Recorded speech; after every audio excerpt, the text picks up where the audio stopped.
শেষ হয়ে গেল ব্রাজিলের বিশ্বকাপ। নরওয়ের কাছে হেরে রাউন্ড অফ 16 থেকেই ব্রাজিলের বিদায়। অন্যান্য বিশ্বকাপগুলোতে তাও তো কোয়ার্টার ফাইনাল, সেমিফাইনাল পর্যন্ত যেতে পেরেছিল, কিন্তু এই বিশ্বকাপে রাউন্ড অফ 16-এই ব্রাজিলের পথ চলা থেমে গেল। নরওয়ে, আর্লিং হাল্যান্ডের নরওয়ে, এই আর্লিং হাল্যান্ড হতে পারেন সবচেয়ে বড় থ্রেট। ম্যাচের আগে এটা সবাই জানতেন, কিন্তু হাল্যান্ডকে ঠেকানোর কোনো কিছু ব্রাজিলের আসলে জানা ছিল না। দুইটা গোল তিনি করেছেন।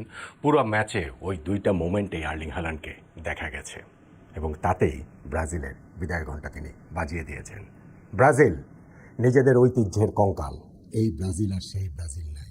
এই ব্রাজিল শুধুমাত্র নস্টালজিয়ায় আছেন। এই ব্রাজিল শুধুমাত্র মানুষের মুখে মুখে আছেন, কিন্তু এখন যেই ব্রাজিল, সেটা যে কোনো গড়পড়তা টিমের চেয়ে মোটেই ভালো কিছু নয়। সেই ব্রাজিলে একজনই আছেন সাম্বার শিল্পী, একজনই আছেন যোগ অভিনেতার প্রতিনিধি, শেষ প্রতিনিধি নেইমার। এবং তার শেষটাও কী ট্র্যাজেডিতে হলো দেখেন।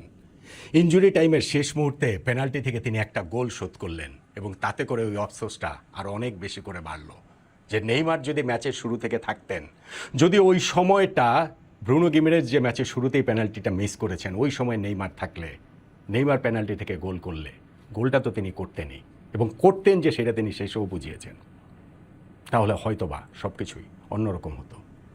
না, কার্লো অ্যানচেলত্তিকে এই ক্ষেত্রে দোষ দেওয়ার যায় না। হয়তোবা নেইমারের ফিটনেস হয়তোবা এখন আর 90 মিনিট খেলার মতো নাই, হয়তোবা তাই প্রথম একাদশে থাকার মতো না, কিন্তু এইটা ব্রাজিলকে পোড়াবে। অবশ্য কতই বা আর পোড়াবে, সেই 2002 বিশ্বকাপের পর থেকেই তো পোড়াচ্ছে। ব্রাজিল তাদের ফুটবল ইতিহাসে এই প্রথমবার 6টা বিশ্বকাপ চলে গেল যে তারা শিরোপা জিততে পারছে না, পারল না।